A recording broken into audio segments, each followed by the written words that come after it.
everybody, it's Melissa Sorrentino, the Improv Sophisticate, and I want to talk to you guys today about something that absolutely has to do with your stage work, but it also very strongly translates into life itself. So here we go.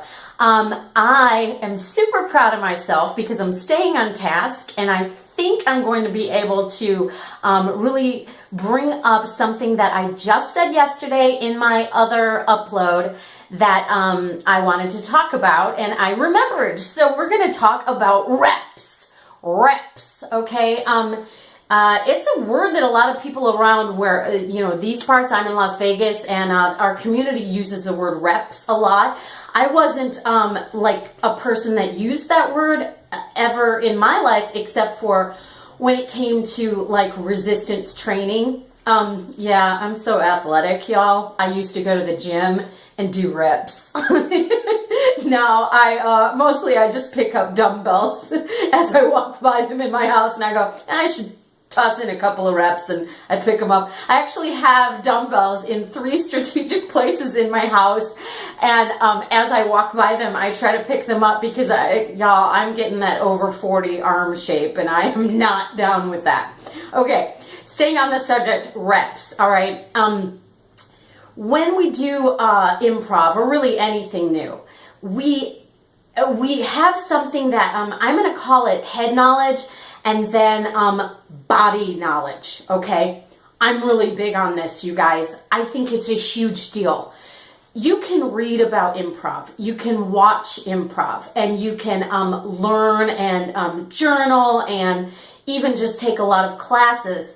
And that is awesome. It's a huge, huge thing to do, and it will absolutely up your game. But reps have like a magical quality. And even if you're not analyzing, getting notes, getting all kinds of, tweaks in, there is value to the reps themselves. Something is happening between your subconscious mind and your body.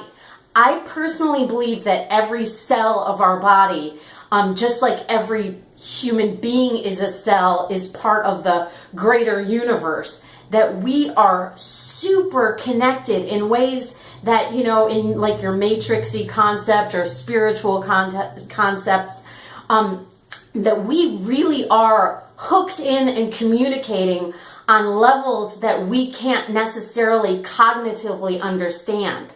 This is just part of our body, and it's the only thing that can translate like words to us so that we understand things.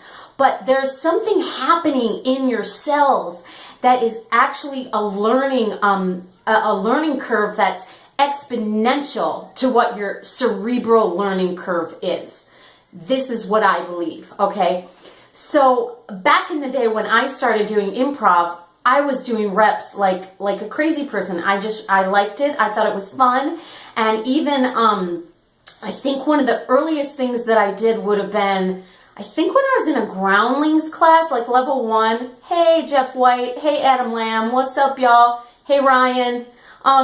These are people that we used to get together in this dude's living room. And actually at first, I think, didn't we get together in the classroom? Like afterwards, we were like, nobody's in there, and we would go in the classroom and we just kept playing. We were like, I'm still too juiced, I want to keep playing. So we would hang out for like an hour after, or we'd meet up a little bit before class. Just various things that I've done throughout the years in people's living rooms. And we're talking sometimes some pretty small living rooms. I remember actually rehearsing once with like 8 girls in like a kitchen space, like between the sink and the island, and we were all just kind of like leaning against it, and we were just playing like word association games while we were standing there.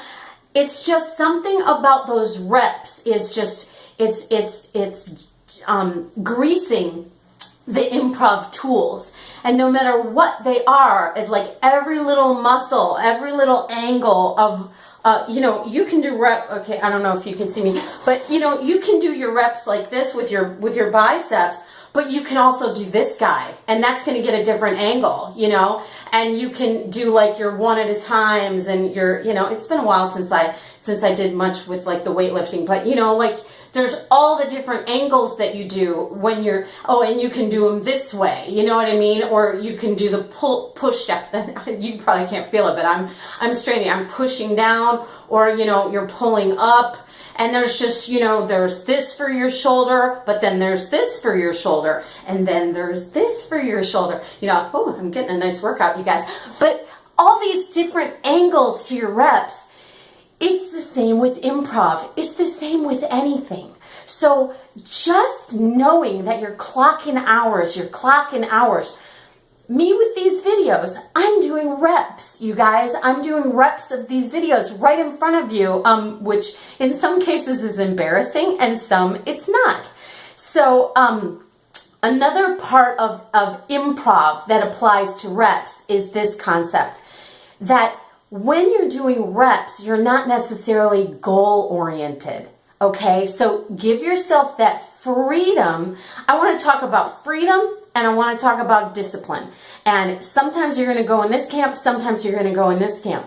But giving yourself the freedom to just be like, okay, you know, I'm just going to, a word association game. We're just going to do word association game. Okay, box, square, cube, dice, gambling, Las Vegas. Oh, look, I made my way home. You know, just a word association, but not analyzing it, you know, not giving yourself notes is one way to really just free yourself to, I'm going to call that your brainstorming. You're just, you know, you're just throwing stuff up on an easel and just see what happens.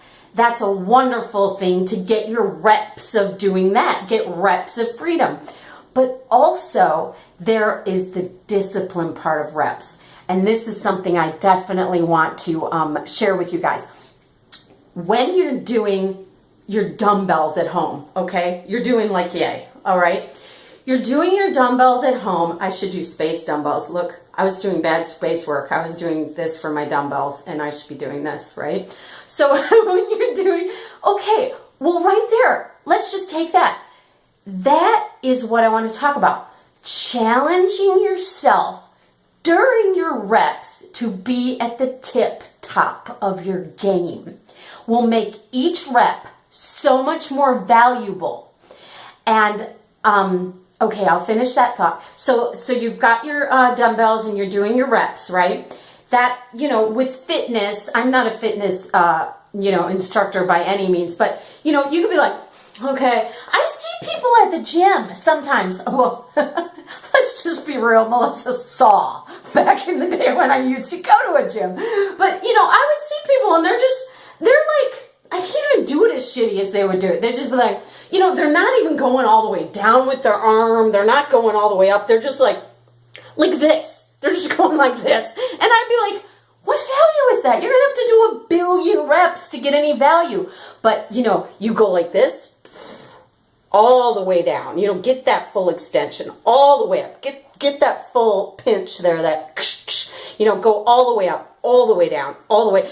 Then each rep, it's like 1 rep is worth 1,000 reps if it's a good fucking rep. So, but I go back to the other camp. It's way better to just half-ass rep than not go to the gym at all. So if that's all you've got that day, if that is the top of your game, that's the top of your game. It's like, dude, you know what? I put on my shoes and showed up to this class. That is what I did today. That's the best I got, you know? At least I'm not sitting at home watching another Netflix binge show.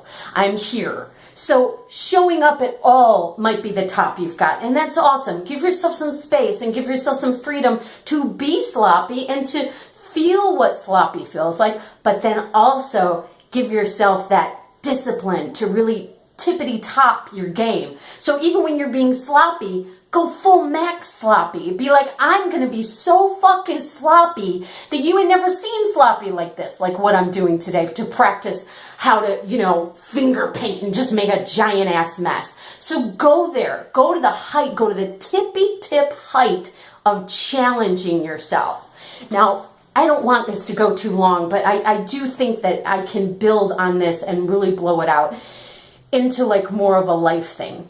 This is a big deal to me because I'm experiencing it as we speak, okay? There are things about doing improv, about doing anything in your life at the tip top of your game that raise your idol, okay? I want to do a whole video just where I talk about raising your idol, so I'm just going to touch on that real quick. I taught a class, and it was a very small class recently. I said I haven't been doing anything, but I forgot. I did teach this class, but it just didn't seem like much because it was just a tiny little group of people. So, you know, it's just a few of us in this room, and you know, but right from the get-go, dude, I'm like, all right, clearly there's just the few of us here, and that's inherently going to make us feel a little bit silly. So I want to give you guys a visual, just like picture that this room is fucking full. Or picture that the one person watching you is super important. Because I want you to get that idol up. Get that idol up. Get your default setting to be a sweet ass setting. And then that becomes your bar. That becomes your low level standard. And what happens is it's easier and easier and easier for you to be at the top of your game. And then the top of your game keeps getting pushed higher till that's how you up your game, okay? Y'all, I'm in my living room right now. I have 16 subscribers to a YouTube channel that I just started. And that is not very much. But I'm really doing the best that I can do right now. This is the best I've got right now. I don't have money to spend on certain things as far as tech goes, but I'm making do with what I have. And that is so important to me because I could be just sitting on a couch, still moping because, you know, I never had any kids and I'm depressed and da-da-da.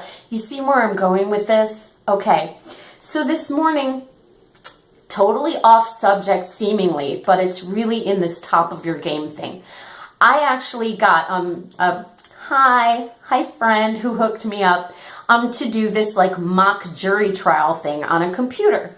It actually paid pretty decent for a very short period of time. And, you know, so I got the link, I logged in, I, you know, qualified for whatever that they needed for people to be able to do this thing. Anyway, so here it is. And it turns out they selected, it was absolutely random selection, but they selected only, some people got to go home basically and got to log off, but I got stuck there and I had to go into the deliberation room, right? So they're like, they say, would anybody like to volunteer to be the foreman? Crickets, crickets, boom. I just said, yeah, I'll be the foreman. That is me challenging myself to be at the top of my game. This was a real thing with other human beings. We were on a conference call. They can all hear my voice. I wasn't there physically, but, you know, my little avatar is sitting there at the table. And this is something I would never have done. But I'm in a place in my life now where I am very intentionally trying to up my game. So I decided to be the foreman. And you know what? In hindsight, dude, our deliberation took an hour, clean, and I was in full leadership, authoritative role of the facilitation of that. The moderator never even kicked in. I actually even requested the certain slides from the moderator. You know, I'm not like saying like I was super great at it. I don't know. I've never seen anybody else do it, but I was better at it than I thought I would be. I am not a 16-year-old fumbling airhead as much as I seem to think that I am. And I thought, what the heck?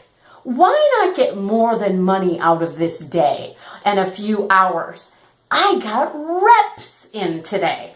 I got reps in that hour, calling the different people. Editing, that's just like sweep editing scenes. You know, I kept, as soon as somebody made a point, I was like, okay, that's a very good point. Next person, would anybody else like to say something? Okay, you, juror 2. Oh, you do. They had names, but I'm not allowed to say them. But you know what I mean? I was totally like doing like a conducted story, which if I wouldn't have done improv, I wouldn't have started teaching improv, and I wouldn't have been the person who's the conductor of the conducted story, and I never would have volunteered to be the foreman of this jury thing. And I don't know that in particular will lead to anything in particular. So it's not goal oriented, but it's process oriented. And I truly believe, you guys, that if and of course by I'm making I statements to not be trying to preach to anybody. I just want to share my experience, but I hope you're mirroring this for yourself. Next time you're in a situation where you can volunteer to do something, say yes. And fuck it up if you fuck it up. But at least then you're really just getting that tip top, you're squeezing every ounce of juice out of this thing we have called life. And just keep upping your game and upping your game so that even your low shit game is higher than it used to be. I think I've round robited this all the way back around to what I wanted to talk about. And I really hope that you guys have gotten my message today. Do your reps. Do them sloppy. Do them disciplined. Get it up to the tip-top challenge mode of your game when you're doing reps.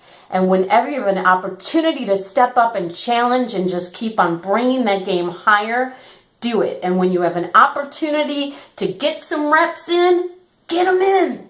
And your whole life, I believe, is going to keep heightening. Okay? That's all I have to say today. Thank you so much to my 16 rad subscribers. I really would like some more because I feel like if we build a community here, we get some comments rolling, it's going to be a really interesting dialogue to talk about improv and life within the same context. Okay? Take care, guys. Talk to you later.